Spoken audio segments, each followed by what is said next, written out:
Welcome to the third and final edition of this Western Nebraska tour thing.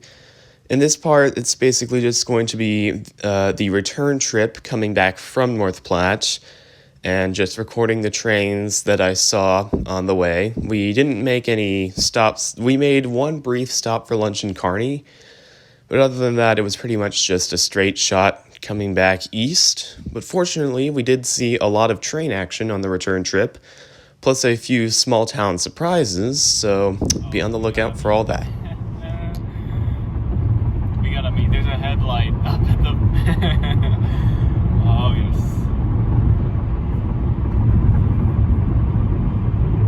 We gotta meet. You consider this a three-way meet because of there's the manifest.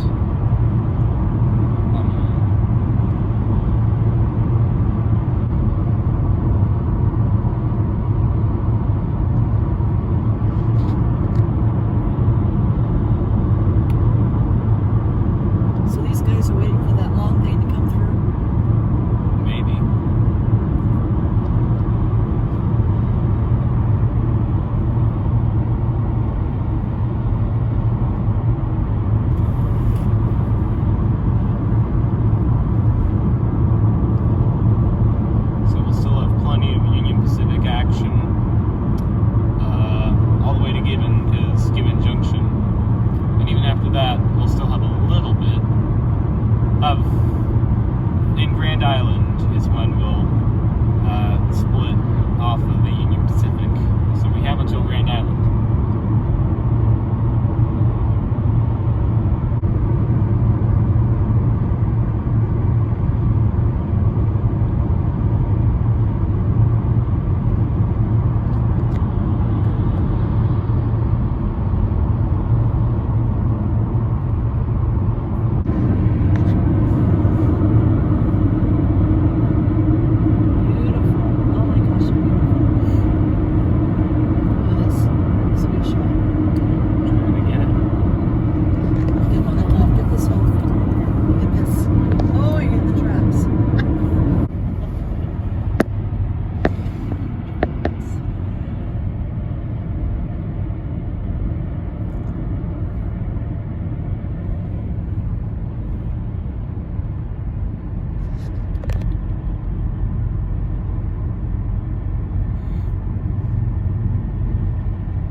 Nebraska windmill.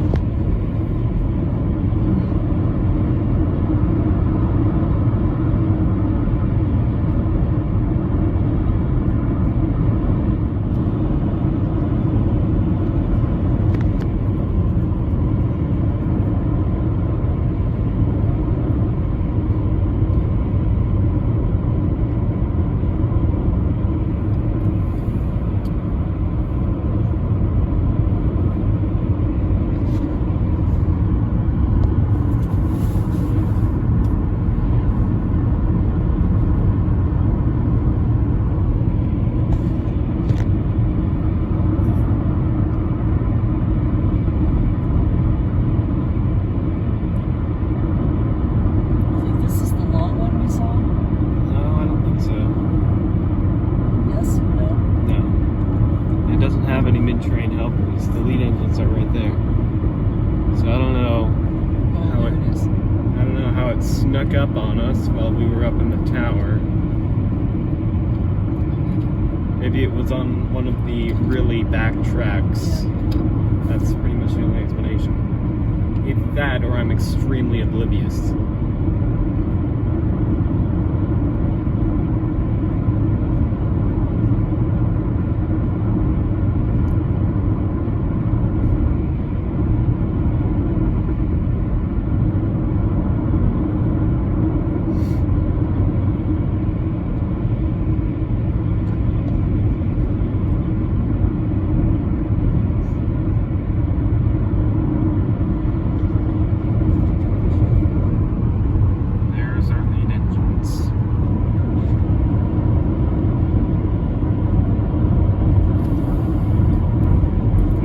Train chasing in this one trip than I have in all of my life as a rail fan, so that's great. In a day and a half?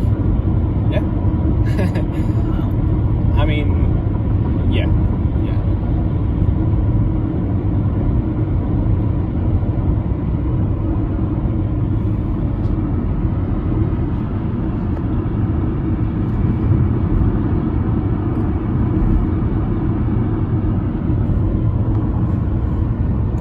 To the open road. So right. It's the front or the back. They have to have some way to distinguish. See, you're not that bad at catching trains either, you know.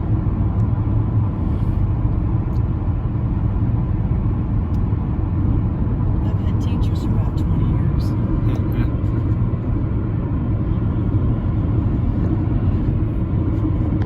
Alright, another coal. You're gonna see that the Kearney subdivision is abundant in coal trains.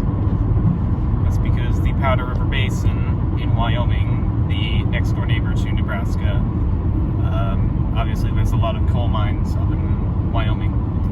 And those coals, the coal up there is actually low in sulfur, which means it has less of a carbon footprint and is better for the environment. So, especially nowadays, that would be in higher demand.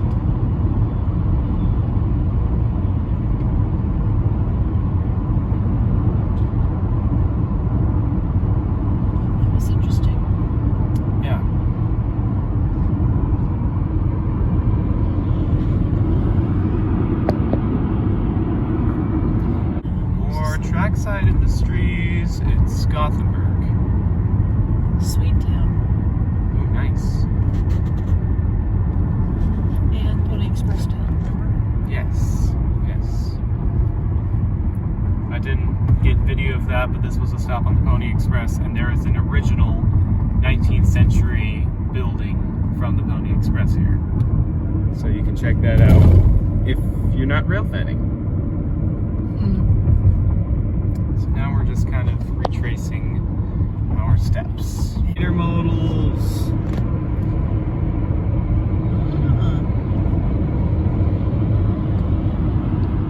Hot shot too.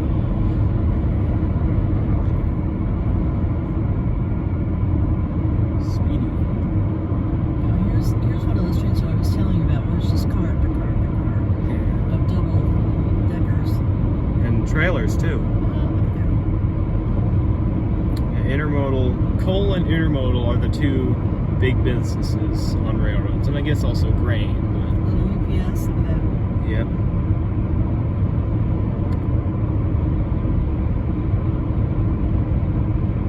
That's smart. Just load the truck trailers on Yeah.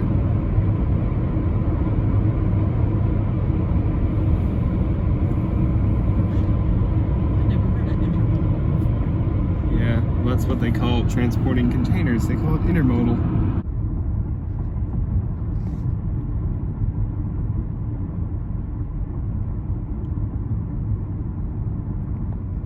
To a rail fan, the benefit of these many trackside grain elevators is their unique second-hand motive power, which can trace back many decades on many railroads. In Cozad, this SD-18, for instance, started out as an SD-24 on the Southern Railway, before it was sold to the Chicago Northwestern and rebuilt into its present appearance. A similar surprise in the town of Lexington had its origins on the Southern Pacific as a high-hood SD-9. In this case, they bought it secondhand from the Montana Rail Link Railroad. They just never repainted it.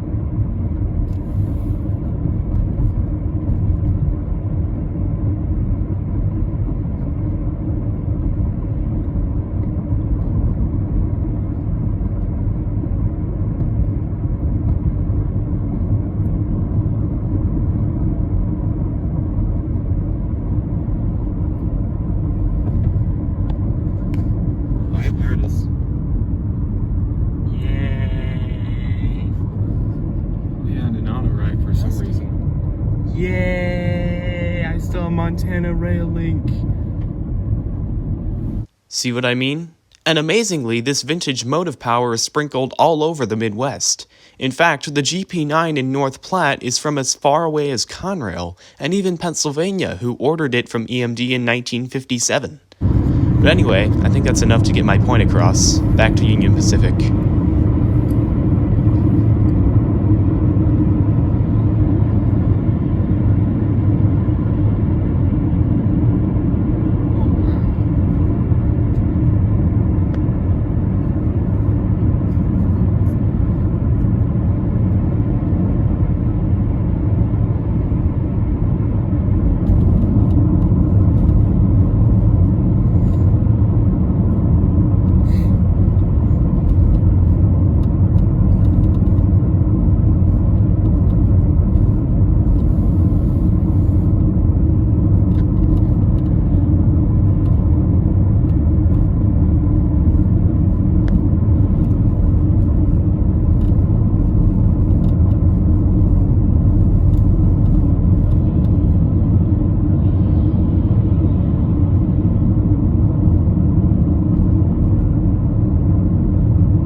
Railside Diner. Check it out.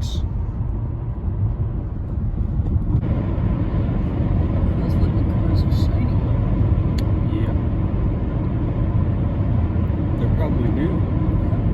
The way you can tell if they're new is if they have like the trucks, like the outside of the trucks are blue.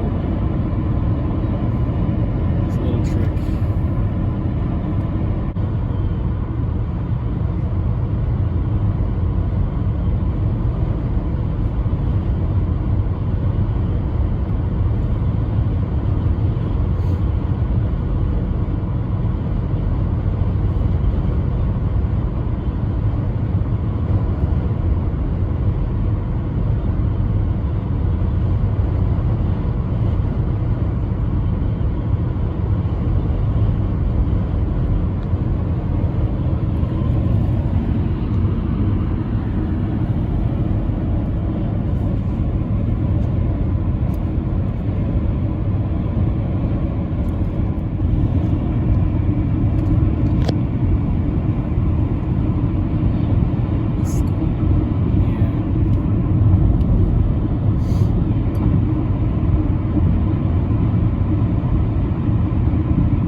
Territory of the NSF.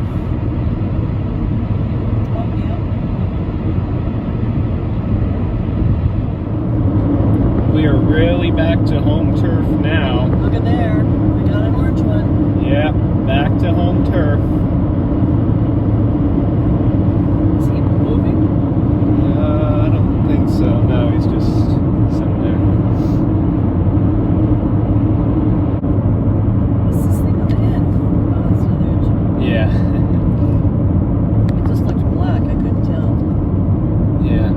can't tell if that's like a... It looks like a dark greenish black. I can't tell. Either way, it's just nice to see that again, even though I liked seeing all that Union Pacific, of course. Well, as this 3-part saga comes to a close, I figured I might as well have a bit of a conclusion statement on this whole thing.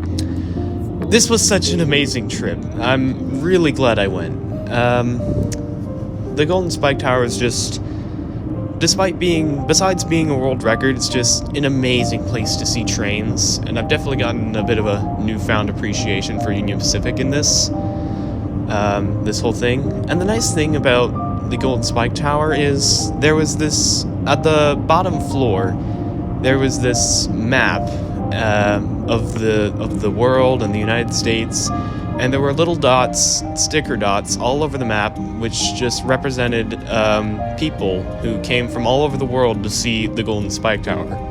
And there were dots from like China and UK and just all over the world. And it was amazing how, even though part of it may be because of the fact that this is just a world record, I think that a good amount of those people were rail fans. So it's amazing how something like a big train yard, and especially in the humble old state of Nebraska, no less, can just bring so many people together. It's pretty cool, and it's part of what's so cool about rail fanning. It's just it's so vast.